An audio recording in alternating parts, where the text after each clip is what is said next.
Mr. Thomas placed a small paper bag on the cold basement floor, then quietly shut the heavy boiler room door. He never asked the soldier's name, just left a warm meal each morning before anyone else arrived. 15 years later, during graduation, a man in a tailored suit walked onto the stage, holding the deed to the entire school. Who was he? And why did the entire auditorium rise when he pointed at the janitor? Welcome to QH. Let's uncover what really happened. Thomas Marlowe was 63 years old, a fixture at Willow Creek High School, where he had worked as a janitor for nearly 3 decades. His stooped shoulders and weathered hands told the story of a man who had spent his life in physical labor. Yet his eyes remained kind behind wire-rimmed glasses that had gone out of style long ago. The students called him Mr. Thomas, the few who bothered to address him at all, and most teachers regarded him with the polite indifference reserved for those who exist on the periphery of important work. The school's hallways were more home to him than his small apartment 3 blocks away. After his wife Margaret passed from cancer 12 years earlier, and his only daughter moved across the country for work, Thomas found comfort in the predictable rhythms of maintaining the aging school building. He knew every creaking floorboard,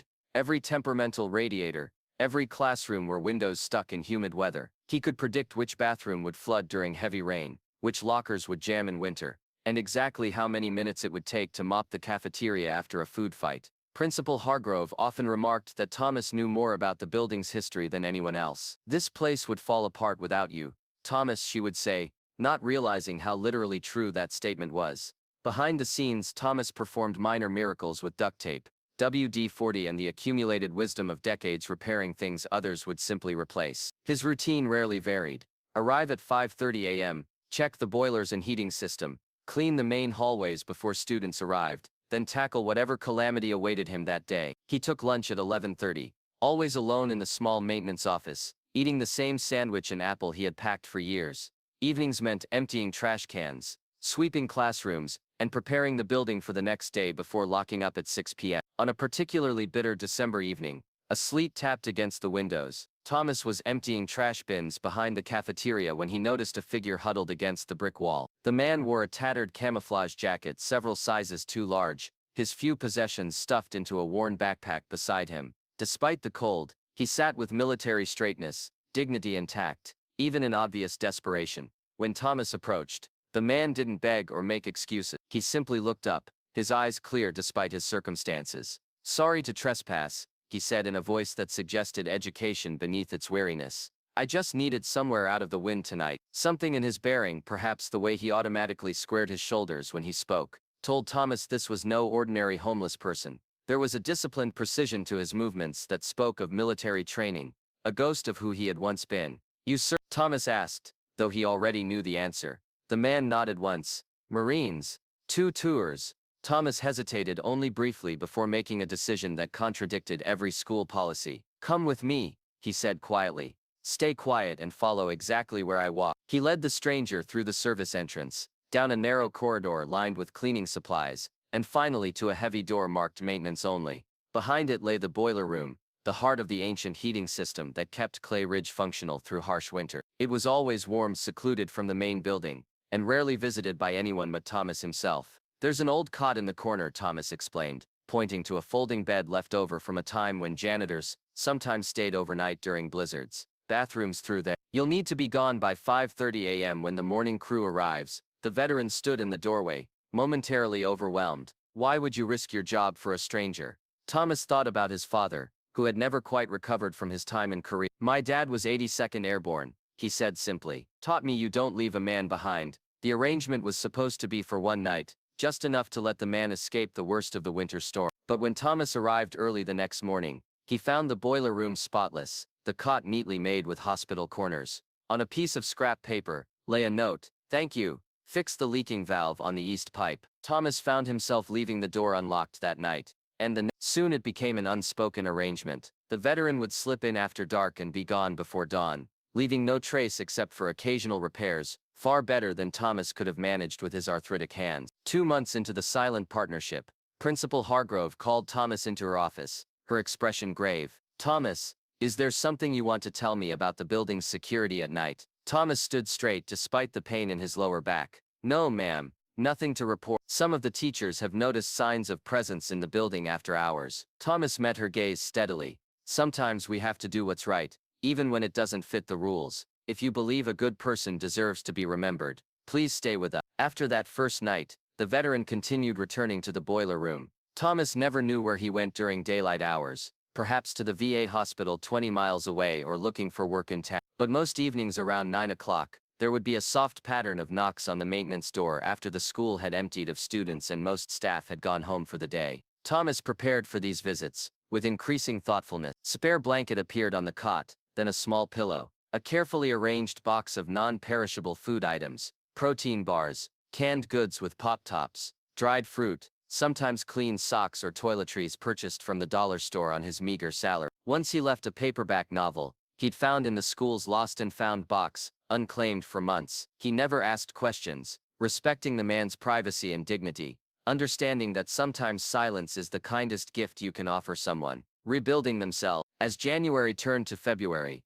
Thomas began to notice small improvements around the building, things he hadn't done himself. A sticky door that no longer stuck, a loose handrail secured, the ancient coffee maker in the teacher's lounge, perpetually problematic, suddenly working flawless. One evening in late February, Thomas entered the boiler room to find the veteran kneeling beside one of the heating pipes, carefully applying a wrench to a connection point. The man worked with the focus of someone who understood mechanical systems intimately, his movements economical and pressure valve was showing signs of strain, he explained without looking up, could have caused problems next week. When the temperature drops again, the threading was starting to wear. Thomas leaned against the doorframe, watching the practice movements. You've done this kind of work before. The veteran smiled faintly, the expression transforming his haggard face into something younger. I did a lot more than this. Engineering degree from Purdue University before I enlisted, specialized in structural systems in the Corps. He tightened the valve with precision. Not that it matters much now. Why doesn't it matter? Thomas asked. The man's hand stilled momentarily. Hard to get security clearance when you're living on the streets. Hard to get an address without a job. Hard to get a job without an address. He resumed working. It's a circle not many make it out of. Thomas nodded, understanding the trap many veterans found themselves in. What's your name? He finally asked after months of deliberate anonymity. A pause. Daniel. That night after Daniel had fallen asleep, Thomas noticed the man's backpack partially open. Inside was a wooden box, meticulously maintained, despite the owner's circumstances. Thomas didn't mean to pry, but as he set down a fresh sandwich for the morning, he glimpsed the content. A faded military ID card, a purple heart medal nestled in its case, and a photograph showing a group of Marines in desert fatigues, arms around each other's shoulders. The next evening, Daniel addressed the unspoken question. Lost my team in Ramadi. Came home with medals I didn't want and memories I couldn't shake. His voice was flat, factual. Wife couldn't handle who I'd become. Parents passed while I was deployed. House foreclosed during my third tour. I'm sorry, Thomas said, knowing the inadequacy of the words. Daniel shook his head. I'm not telling you for pity, just so you know why. He gestured to his current state. But I made a promise to my sergeant before he died. Said I'd make something meaningful when I got back. Still working on that. Thomas simply nodded, understanding that sometimes presence meant more than work. Their arrangement continued through winter into spring. Daniel began doing more repairs around the school, fixing locked windows in empty classrooms, unclogging drains in rarely used bathrooms. Small improvements that went unnoticed by most, but made Thomas's work easier. They were careful to leave no evidence, but as with all secrets in small institutions, whispers began. One afternoon in April, a geometry teacher reported footprints and dust in a storage area near the basement. The school resource officer conducted a cursory investigation, finding nothing but noting unauthorized access concerns in his report. The administration heightened their vigilance. Thomas was called to Principal Hargrove's office for the second time. The atmosphere was less forgiving now. Miss Grady, she began formally, we have reason to believe you've been allowing someone to shelter in the school building after hours. This is a serious breach of security protocols, and potentially endangers our students. No student has ever been at risk, Thomas responded quietly. So you admit? Her eyebrows rose. I admit to having compassion for a veteran who served his country and needed temporary shelter. The vice principal, who had been silent until now, leaned forward. We could terminate your employment for this, Thomas. Decades of service or not. Thomas looked at them both. These administrators who worked in heated offices, while he unclogged toilets and mopped floors, contaminated with teenage stomach flu. If I lose my job because I refuse to turn away someone who fought for his country, then I'll accept that consequence. The meeting ended with a final warning. rather than termination, partly because of Thomas's long service record, and partly because they lacked definitive proof. But security measures were increased, including new locks on the maintenance area. That night, Thomas had to tell Daniel they needed to suspend their arrangement. Daniel accepted the news with the same quiet dignity he showed in all things. "You've done more than enough," he said, extending his hand to Thomas, "more than anyone has in years." Before he left that final night, Daniel handed Thomas a small folded paper. "If you ever hear my name someday, know that I never forgot." Thomas kept that paper in his locker for 15 years, through 3 principals and countless students. Its contents remain private, a reminder of a promise he couldn't fully understand, but somehow trusted would be kept. What do you think about someone who sacrificed for their country, having nowhere to sleep? Type respect if you believe they deserve to be remembered. 15 years past. Willow Creek High School weathered changes in administration, curriculum reforms, and budget cuts that left the once proud institution struggling to maintain basic standards. The current principal, a harried woman named Carla Avery, presided over declining enrollment and deteriorating facilities with diminishing resources. Thomas, now 78, moved more slowly but remained as dedicated as ever. Some teachers suggested he retire, but everyone knew the truth. The school needed him more than he needed the meager salary. Younger maintenance workers came and went, unable to master the building's ancient systems, the way Thomas had. The announcement came in early March. The district planned to close Clay Ridge at the end of the academic year. The building would be sold to developers, eyeing the prime location for luxury condominiums. Teachers would be reassigned, students redistributed to already crowded schools across the district. A community meeting was scheduled to address concerns and explain the transition process. The gymnasium filled with anxious parents, nostalgic alumni, and staff members facing uncertain futures. Principal Avery struggled to maintain order, as emotional outbursts interrupted her prepared statement. "We understand your disappointment," she was saying, "but the financial realities." Her words were cut short by the sound of vehicle doors closing outside. Through the gymnasium windows, attendees could see 4 black SUVs pulling into the circular driveway, their polished surfaces reflecting the afternoon sun. The double doors at the back of the gymnasium opened. A man in a perfectly tailored charcoal suit entered, followed by several associates carrying leather portfolios. His presence commanded attention, not through volume or dramatic gesture, but through the quiet confidence of someone accustomed to being heard. He strode purposefully to the front of the room, nodding respectfully to Principal Avery before addressing the crowd. "Please forgive the interruption," he said, his voice carrying effortlessly. "My name is Daniel Hugh J. Trent, CEO of Trent Defense System. I'm here because I have information relevant to your discussion." Thomas, who had been standing unobtrusively against the back wall, as was his custom, dropped the pen he'd been holding. The clatter drew several glances, including one from Trent himself, whose composed expression softened momentarily. Trent opened a slim leather portfolio. "I've just come from the district offices, where I've presented an alternative proposal regarding Willow Creek High School." He withdrew several documents. "Rather than selling this property for residential development, I've purchased it for the purpose of maintaining and expanding its educational mission." Murmurs spread through the gymnasium. Principal Avery stepped forward. "Mr. Trent, I don't understand. The school board didn't mention any competing offers." "That's because the final arrangements were completed this morning," Trent replied, handing her the top document. "My company has established an educational foundation that will operate Clay Ridge as a public charter school, with specialized STEM programming and full scholarships for veterans' children." The room erupted in confused excitement. Parents exchanged bewildered but hopeful glances. Teachers whispered urgently to one another.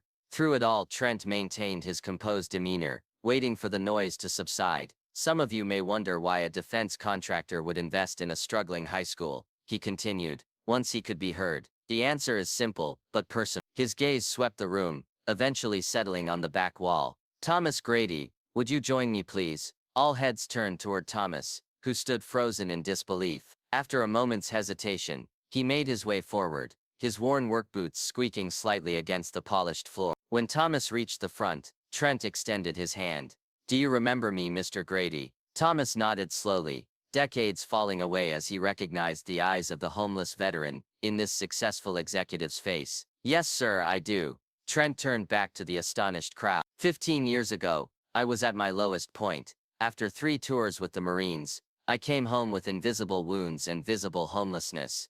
When most people crossed the street to avoid me, this man," he gestured to Thomas, gave me shelter in the boiler room of this very building. A collective gasp rippled through the audience. For months he provided not just a warm place to sleep, but something far more valuable, dignity. He treated me like a human being when most of society had decided I was disposable. Thomas stood uncomfortably under the attention, his eyes lowered. Trent continued, his voice taking on emotional weight despite his composed exterior. What Mr. Grady never knew was that during those months, I was using the school's library computer after hours to develop the targeting algorithm that eventually became the foundation of my company. The night I left his care, I promised myself that if I ever succeeded, I would find a way to repay his kindness. Teachers who had worked alongside Thomas for years stared in amazement. Parents who had barely noticed the elderly janitor saw him with new eyes. No one remembered my name then, Trent said, his gaze returning to Thomas. But I remembered yours,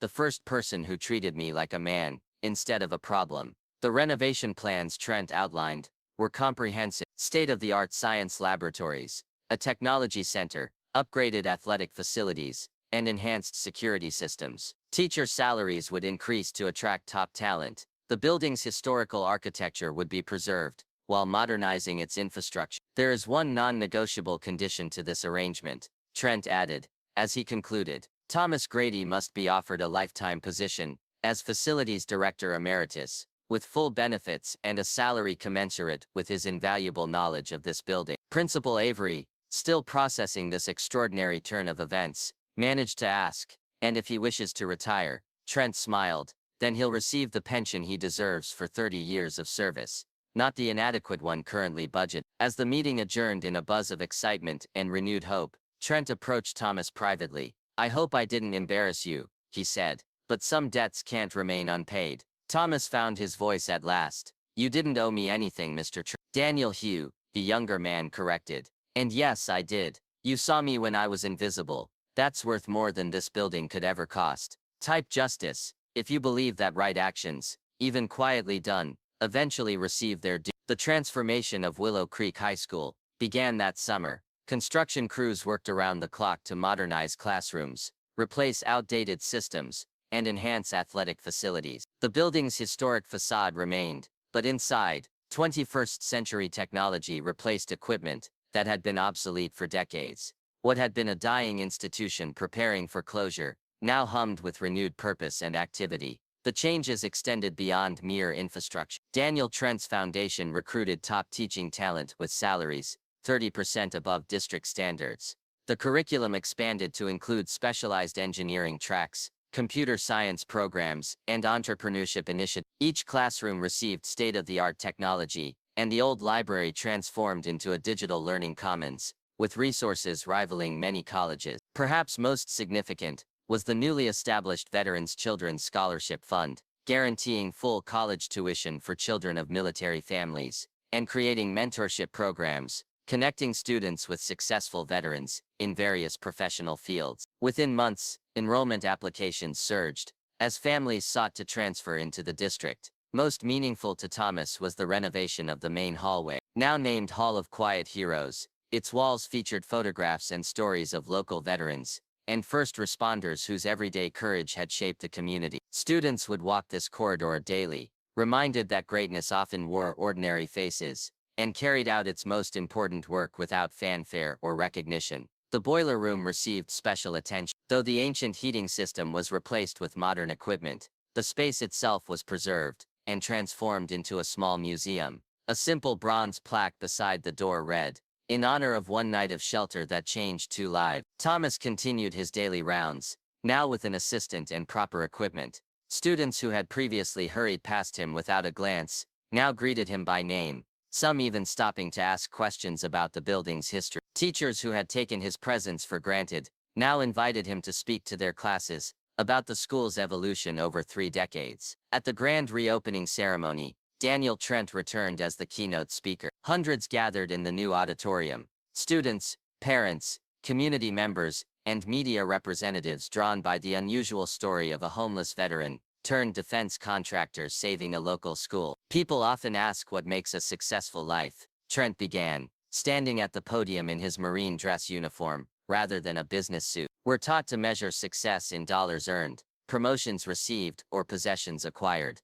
but those metrics miss something essential about human existence. He gestured toward Thomas, seated in the front row. This man never earned a six-figure salary. He never ran a corporation or invented a revolutionary technology. By conventional standards, his career might seem modest. Yet the impact of his compassion has rippled outward in ways none of us can fully measure. Trent paused, his composed demeanor momentarily softening.